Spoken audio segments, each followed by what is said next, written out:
I'm Keith, and this is my dad, Kerwin. Welcome back to another episode of the show that needs no introduction, but we're going to introduce it again. Father and Son, the Star Wars podcast.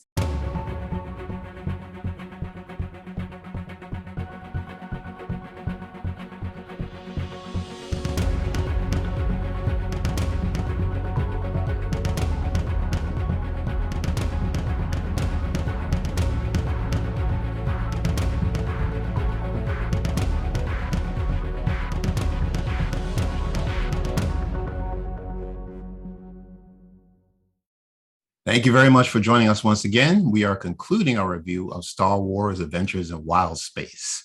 It's a 7-book series written by Cavan and Tom Huddleston and illustrated by David Buzan. We covered the first 4 books in a previous episode, so if you have not checked that out, please do so. Let's discuss the last 3 books, starting with book 5, called The Darkness by Tom Huddleston. Lena and Milo be held prisoner on the Shade ship called the Movable Feast. The Empire has brought in 2 new prisoners, a Lasat named Cavan and a human named Stell. And, Cavan kind of reminds me of Zeb from Star Wars Rebels because they're both from Lasat.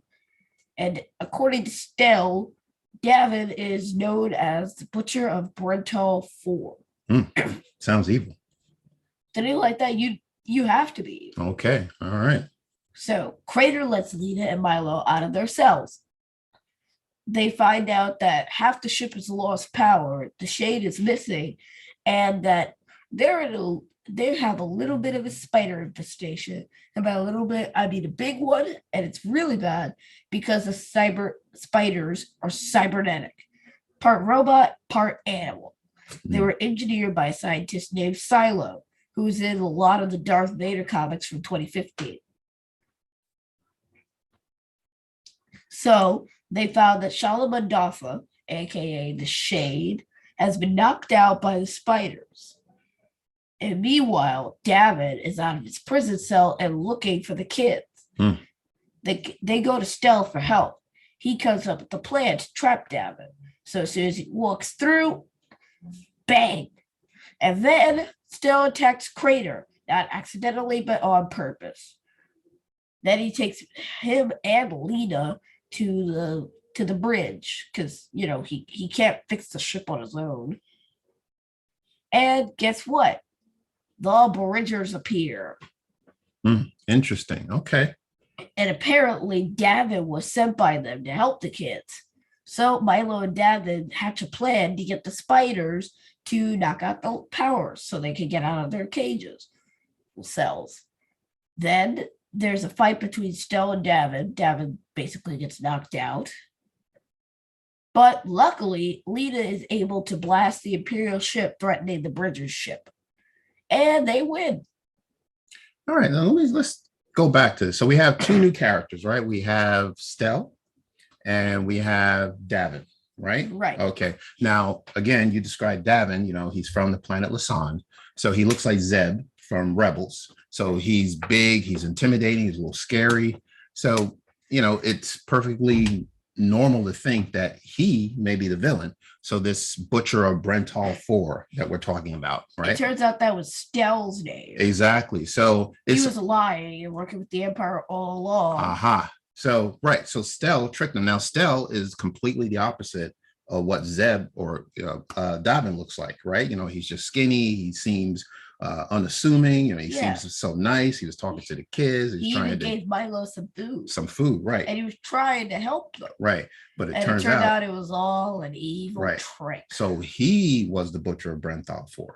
Okay. Yep. And he, poor kids, they can't trust any adults. Apparently not. Yeah, but except for Mira and Afraid. Yeah, so he was able to talk the kids out of taking him out of jail, putting them in a cell, and then trapping Davin and putting him in a cell so that he wouldn't get out. But obviously he did. There was a fight between the 2 of them, and Stell could not match up to Davin. All right. So Davin, good thing, luckily Davin actually did kind of get knocked out, but luckily he does work for the Bridgers. Right. So it turns out that this big hulking, intimidating guy is actually the good guy. He's working for the Bridgers, the rebels. Right. So the lesson learned is, I guess, you just can't judge a book by its cover, Yeah. right? And they don't literally mean you can't pick up a book and be like, oh, well, let me put this back. Right. They mean judge a person by how they don't judge a person by how they look, judge them by how they act. Exactly. Right. Very good lesson to learn. Okay. So that was book 5. Let's move on to book 6 called The Code. The Cold by Cavan Scott.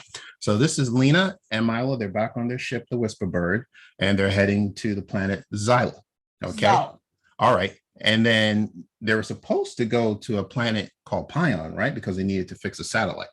All right. right. But Lena has a lead on Xyla in regards to where they could probably find their parents. Right. Yeah. So apparently she found out that on Xyla, their parents may be being held there. But we don't know yet. Okay.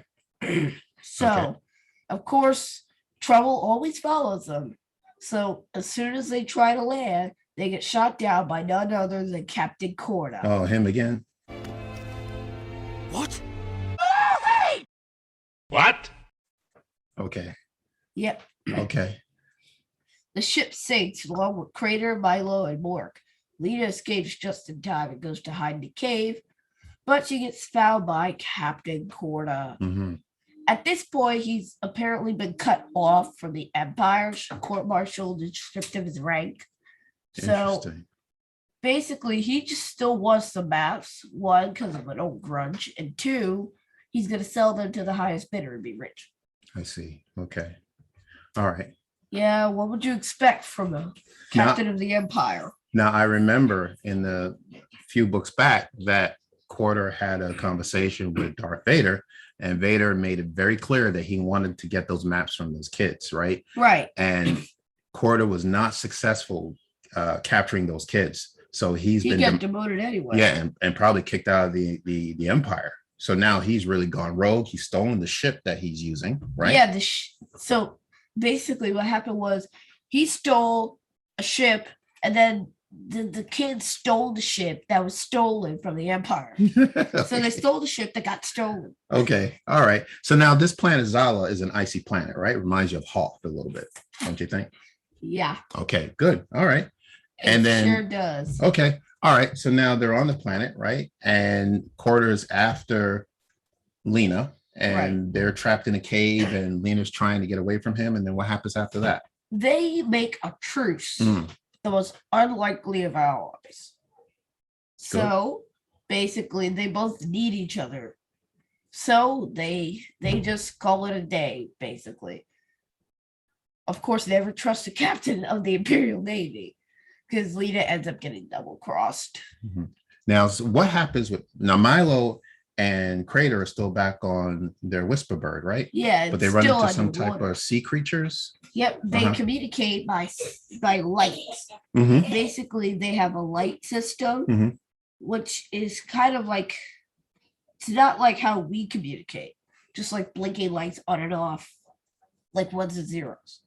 So what Milo and Crater do is play these, use these lights on their ship to communicate with the creatures. That way they'll think they're talking to one of their own. I see. Now Milo hatched a plan to actually escape from the Whisperbird, right? Exactly. Okay. But all the while, Corder's trying to reel them in. Okay. And Milo comes up with yet another deceptive plan, which is pretty awesome. He loops a holo recording of him talking to fool Corda into thinking that he's still on the ship, trying to send out a last rescue message. But by then, the sea creatures have attacked the Whisperbird and pulled it under. And Corda's basically stranded because the kids stole his ship. Right. So Corda thinks that Milo and Crater are still on the Whisperbird. Yes, so along with the monkey lizard Mork. Right, more. And then he gets on the ship with some of his Imperial troopers. They're not his. They're just calling it temporary partnership. Okay. They get on the ship looking for Milo, and he's not there. But meanwhile, Milo is already off the ship and is already running towards the stolen ship. Exactly. Right. With Lena. So now Corda and his people, or his followers, are trapped on the Whisperbird. And then what happens? These sea creatures just wrap their tentacles themselves around it and then around just pull the it bird down. and just rips it apart and just pulls it down Yeah. further into the ice. I mean, Corda escapes, right? But basically, he's still trapped. Right. But the Whisper Bird is pretty much destroyed. Yeah. Yeah. Wow. It's too bad. Because we recall from the first book, we talked about this ship is all these kids have known. They were born on the ship, from what I understand, right? Yep. Yeah. So but now luckily, Crater salvaged basically all their old hollow recordings. Good. Right. So they really didn't lose any vital information. Okay. Wonderful. All right. So that's book 6. Anything else on book 6? Nope. Okay. All we're right. Done here. Now we're down to the last book. All right. This is book 7 called The Rescue by Tom Huddleston. We get to see Tarkin. Wow. Grand Moff Tarkin. Okay. Yep. What happens? So basically, there's this K4DX security droid who comes in. His mission is I wrote it down, to escort the first shipment as soon as the ore is prepared, and in the meantime, to place myself in Governor Tarkin's services and carry out any further assignments as he sees fit. Now, let's just let people know where they are, what planet they're on. They're on planet Agaris, correct? Yeah, Agaris. Okay. So it's apparently rich in quadanium or something, which is used to make blasters. So there's a mineral that they're after that is found on this planet. Rich in that planet. Right, very valuable. Okay. And that's why they want to take over this planet. Exactly. Okay. And that's the problem.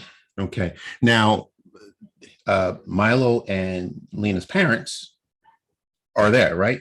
Exactly. Right. They're being held captive by Tarkin, and Tarkin is threatening them. And he's saying, well, if you want to see your kids again, you would give me the information I need to know about this planet, where to find the minerals, the resources, right?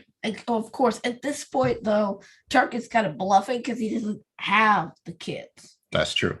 So he's just trying to see if Rissa and Auric are gonna just say yes. Okay. And just tell them everything they need to know. Okay. But while this is happening, Lena and Milo's ship gets shot down by some spores? ? Mushrooms? Yes, and it lands. Okay. Crater gets trapped and he gets captured, but Lena, Milo, and Mork escape into the forest. Well, I don't know where Mork went after that, but Lena and Milo burn a mushroom for energy, like to keep warm and for light. Yeah. And then they get knocked out by the gas. Yeah, let's talk a little bit about the mushrooms. So they're kind of they're sentient mushrooms, ? Right. Well, the sentient, it's nothing new for Star Wars, right? There are sentient beings throughout different series. That's basically the entire plot of Star Wars. It's not just humans. Right. So either plants or animals who are actually, they may be force sensitive, or they just must have some communication where they can talk to humans. And it reminds me of the Drengir, from the High Republic. So if we're making a lot of references to them. Right. If you read the High Republic, there's this it's a plant, it's a meat eating plant. It's force sensitive, a Drengir, and it can talk to people. It can people can understand what it's saying. So this is similar to the Drengir. These mushrooms, they're actually living. They do and they talk. Right. They are living. But luckily they're nice. Right. Okay. So anyway, the lead one, whose name is Hafar, ? tells them that they can't get to the compound from there because the vibrations are too strong for the mushrooms. Okay. So anyway, Lena and Milo get as close as they can, and then they end up getting captured. Okay. And they finally meet their parents, so they're all together again. Yes. And meanwhile, Mork has gotten into the trash compactor, and he finds Crater. Yeah, Crater's been ripped apart. Yeah, so he helps him rebuild. Okay.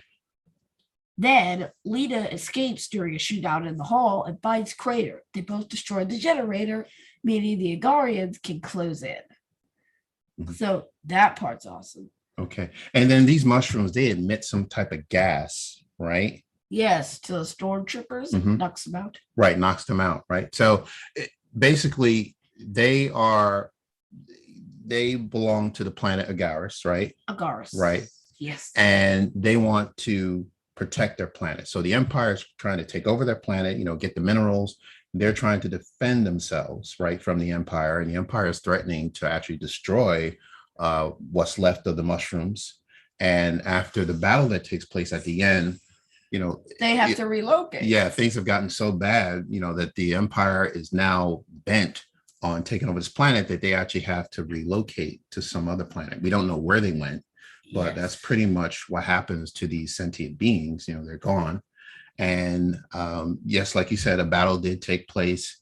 And, Tarkin, he doesn't like to get in the middle of the action. He'll run away. So there's this big battle. Exactly. It's like a droid. Hold on. Battle droid brawl. That's it. Okay. All right. So basically, Crater and K-48 face off. Okay. All right. And of course, K-48 plays it on their angle and grabs Milo. So Ricin Oric tried to get Hafer to actually fire at the droid, but he can't because he can't hurt a sentient being, even though droids aren't alive. They're being programmed, which was... Okay. But yes. Okay. And now how does the book end? Anyway, Crater wins. Everybody gets to go home, and they leap to hyperspace, leaving us to wonder what happens next. Okay. It's one of those open-ended books. Gotcha. So now the Graf family are back together, and they get back into a ship, and they jump into hyperspace, and that's how the book ends. Right. All right. Can I talk about a couple of things in this book? Now, there are some references in this book to Rogue One. Right. So the droid, Director Krennic is in there. Well, right, exactly. The droid was sent by Director Krennic, K-48. Right, which looks similar to K2SO from Rogue One. Yeah. Right. Okay. So and that's two references right there. Right. And then you brought up Krennic. Let's go back. Now, this story again is taking place 20 years before the Battle of Yavin. Yeah, I'm gonna say about 20. Okay. So at this point, Krennic is holding the same role he does like 20 years later, which seems like interesting. I don't know how you can hold the exact same role for such a long period of time. Right. And then you must have just rose up the ranks immediately in like a year. And then the other thing too is the book makes reference that the relationship between Tarkin and Krennic is strained. They don't like each other. It's not even a straight friendship. They're just like full out enemies. Right. They work for the Empire, but they don't like each other. Yeah. And the book made that clear. 19 years before Scarif, which is interesting. So did they ever get along? I don't know, but that's probably not. Yeah, but that was very interesting to find out. Okay, so those are the references. Now, that's the book. That's the series. Yep. Okay, so let's wrap it up. Let's talk about what we liked about this book. What some of the things that stood out, like maybe your favorite moments in the book. So honestly, I thought this is the last episode, and I'll say it again. It was awesome to see characters that are around my age having space adventures. And, they didn't put kids down. It seemed more like actual Star Wars than it did, let's just make this kids friendly. Let's just have some kids running around in a ship doing absolutely nothing. It seemed like it really, like if they made this into a movie or a TV show, it would really fit in. I like that.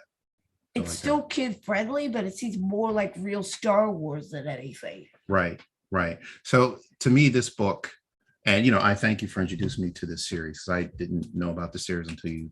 I'd like to thank my mom for introducing me to it, though. Yeah, exactly. Now, what She's smiling right now. Okay.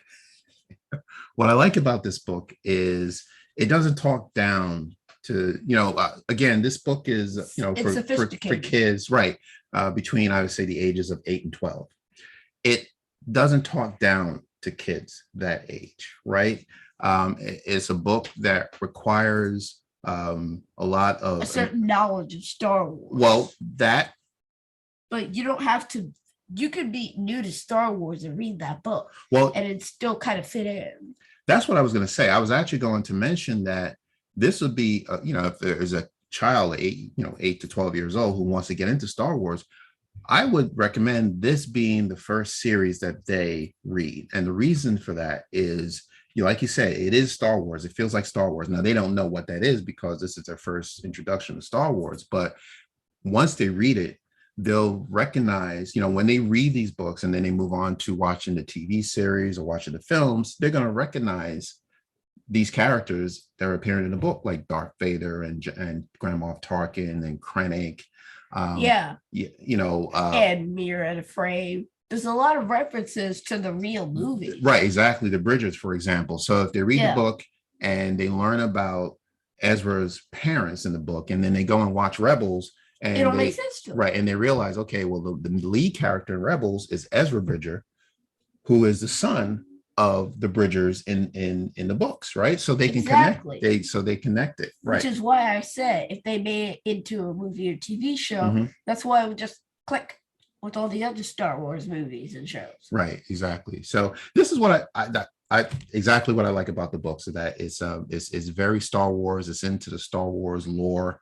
Again, you're going to be introduced to characters that you're going to see throughout other mediums, comic books, movies, and film.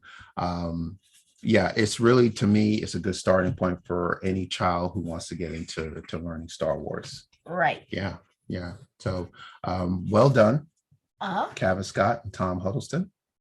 Right. Now, I really enjoy these books. So I don't know if there's anything else that we want to bring up. No, I don't think so. Okay. All right.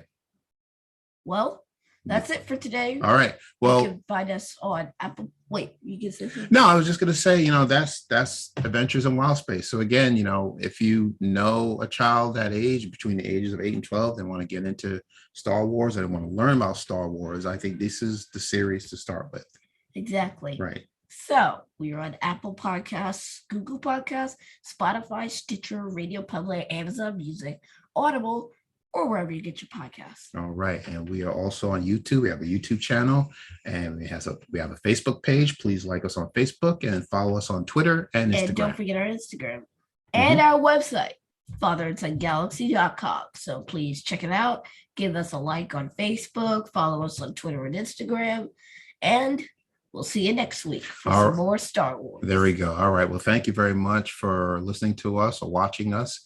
Take care, and we will see you again.